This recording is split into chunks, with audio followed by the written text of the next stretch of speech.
fechar aos cobrantes.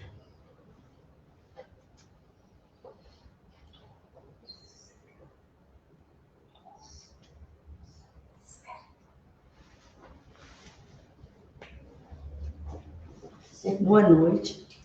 Vamos iniciar o Evangelho da noite de hoje com a leitura da Fonte Viva de Chico Xavier pelo Espírito Emmanuel.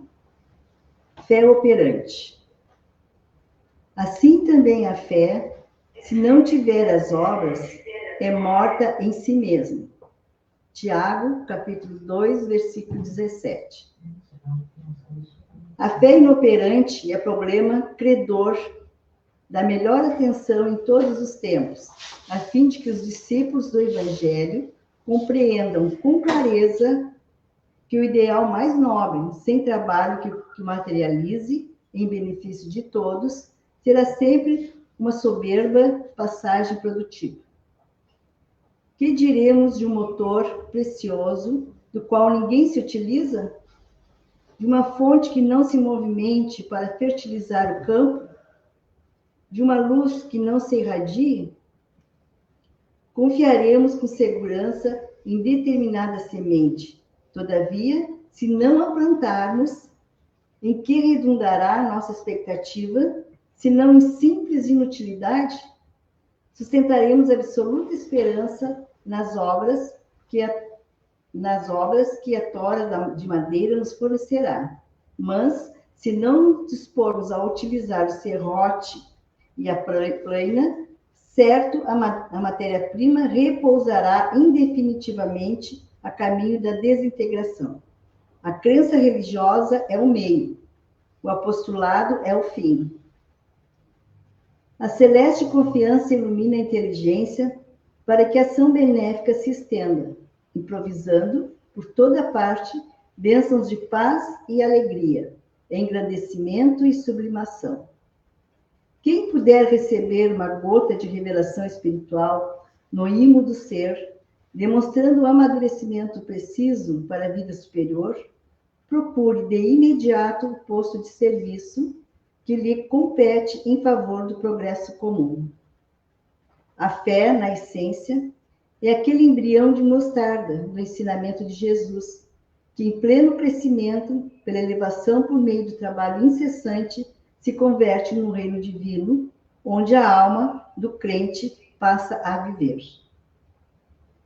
Guardar, pois, o êxtase religioso no coração, sem qualquer atividade nas obras de desenvolvimento da sabedoria e do amor, consubstanciados no serviço da caridade e da educação, será conservar na terra viva do sentimento um ídolo morto, sepultado entre as flores inúteis das promessas brilhantes. Que assim seja.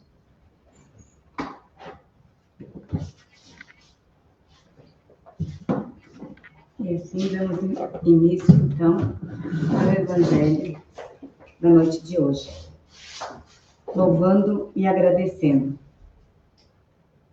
pedindo a Deus, a Jesus, aos mentores amigos, os nossos agradecimentos pelo dom da vida, pelo ar que respiramos, por todas as benesses que temos, nossas famílias, nossos lares, o nosso muito obrigada, Senhor. Que a tua paz, que a tua luz esteja no coração de cada um que esteja assistindo. E assim dizemos: Pai nosso que estais no céu, santificado seja teu nome. Venha a nós o teu reino, seja feita a tua vontade, assim na terra como no céu. O pão nosso de cada dia nos dai hoje, perdoai as nossas ofensas, assim como nós perdoamos aqueles que nos ofendem. E não nos deixeis cair em tentação, mas livrai-nos do mal. Que assim seja. E agora, então, a leitura com feijão.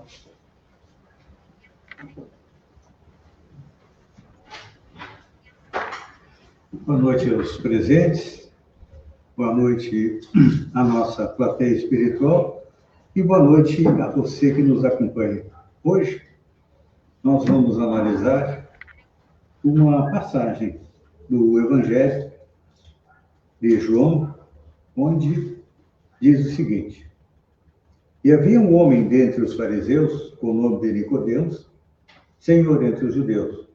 Esta noite veio buscar Jesus e disse-lhe: Rabi, sabemos que és mestre vindo da parte de Deus, porque ninguém pode fazer esse milagre que tu fazes se Deus não estiver com ele. Jesus disse: na verdade te digo, que não pode ver o reino de Deus, senão aquele que renascer de novo. Nicodemos lhe disse: como pode um homem nascer, sendo já velho? Porventura pode tornar a entrar no ventre de sua mãe e nascer outra vez? Respondeu-lhe Jesus: em verdade te digo que quem não renascer da água e do Espírito não pode entrar no reino dos céus. E o que é nascido de carne é carne, o que é nascido do Espírito é Espírito. Não te maravilhes, pois eu te dizer, importa-vos nascer outra vez. O Espírito sopra onde quer, e tu ouves a sua voz, mas não sabes de onde ele veio, nem para onde ele vai. Assim é todo aquele que é nascido do Espírito. Perguntou Nicodemos: como se pode fazer isso? Respondeu-lhe Jesus: tu és mestre em Israel e não sabes estas coisas? Em verdade te digo que nós dizemos o que sabemos, e damos testemunho do que vimos, e vós, com tudo isso, não recebeis o nosso testemunho. Se quando eu vos tenho falado nestas coisas terrenas, ainda assim não credes, como creria se eu falar nas coisas celestiais? Esta passagem do Evangelho de João é extremamente interessante e importante porque ela aborda um tema que é um dos pontos fundamentais da doutrina espírita, que é a reencarnação.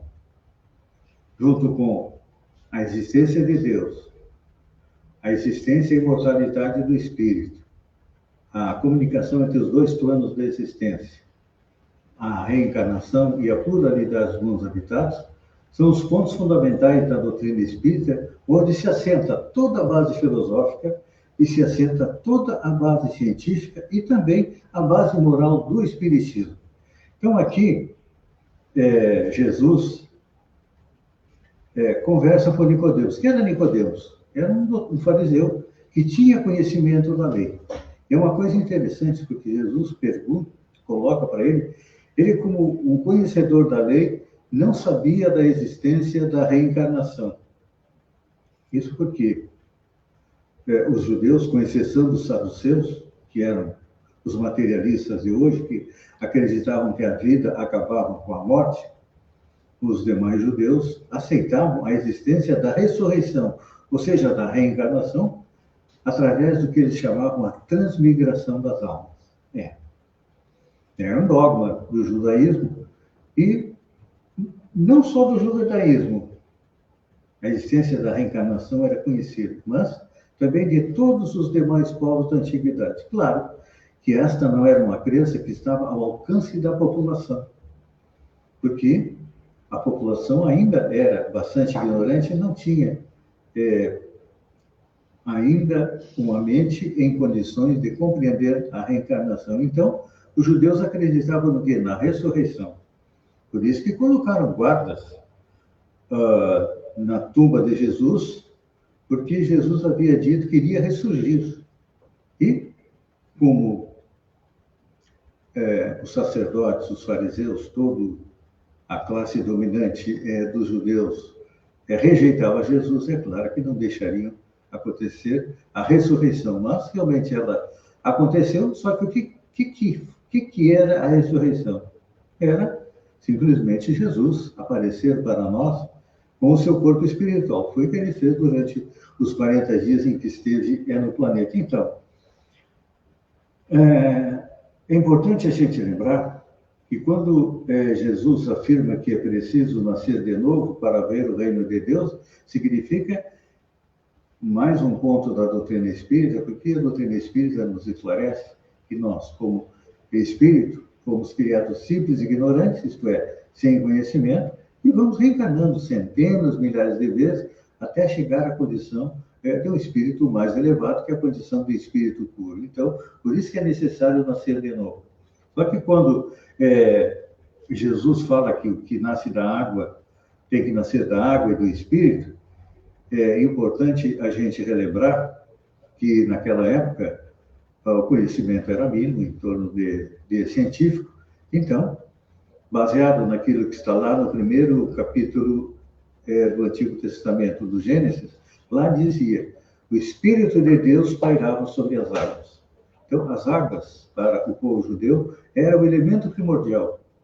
É como se hoje a gente dissesse: olha, o Espírito de Deus paira no universo. A gente sabe que hoje nossos cientistas já detectaram que o nosso universo é composto de 25% de matéria e 75% de matéria escura. Então, trazendo isso para os dias de hoje, a partir deste componente do universo, que nós chamamos de fluido quântico universal, onde Deus cria o princípio espiritual, que é o elemento inteligente do universo, e o princípio material, que é a matéria que nós usamos para nos movimentar. Então, por isso que Jesus diz: é necessário nascer de novo. Ou seja, nos apresenta a reencarnação, que é um ponto fundamental da doutrina espírita. Então, o que é nascer da água é água, significa que Deus criou o universo do fluido cósmico universal.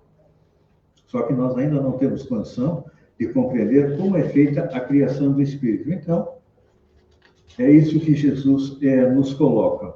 E a surpresa de Jesus, antes de Nicodemos não entender a reencarnação, era porque ele era um doutor da lei, tinha o conhecimento da lei e tinha o conhecimento da reencarnação. Então, o que a gente pode tirar de ensinamento desta passagem do Evangelho de João? Que a cada nova existência é o quê? É uma ocasião de progresso para nós.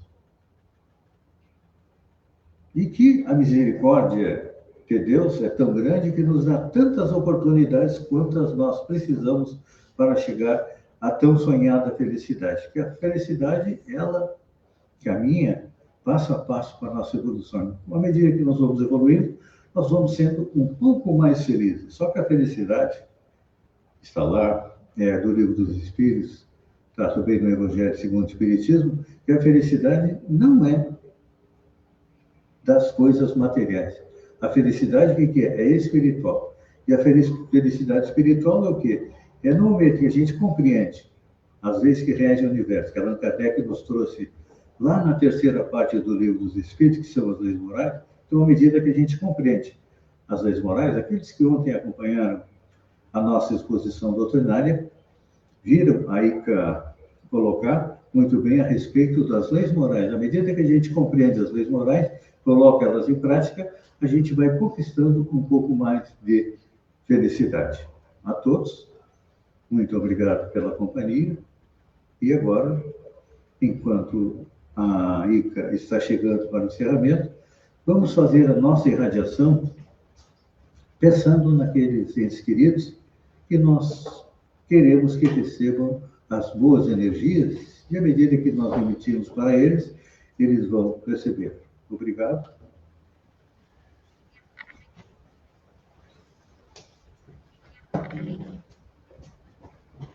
Então, antes, nós agradecemos. E agora vamos pedir. Aqueles que quiserem em casa colocar uma água para ser fluidificada, podem pegar. Pedimos aos mentores amigos, agradecendo tudo aquilo que temos e pedindo que tenhamos lucidez, coragem, perseverança para seguirmos sempre os teus ensinamentos, Senhor. Pedimos para aquele povo do Rio Grande do Sul que cada um, segundo a necessidade e merecimento, possam receber as tuas dádivas, Senhor. Pedimos também para que a equipe espiritual possa fluidificar as águas, que quem fizer uso delas possa receber os remédios fluidos e salutares de que precisamos. E com agradecimento dizemos: Pai nosso que estais no céu, santificado seja teu nome. Venha a nós o teu reino, seja feita a tua vontade, assim na terra como no céu. O pão nosso de cada dia nos dai hoje, perdoai as nossas ofensas, assim como nós perdoamos aqueles que nos ofendem. E não nos deixeis cair em tentação, mas livrai-nos do mal. Que assim seja. Então, convidado, então, para o próximo Evangelho. Uma boa noite a todos. Que assim seja.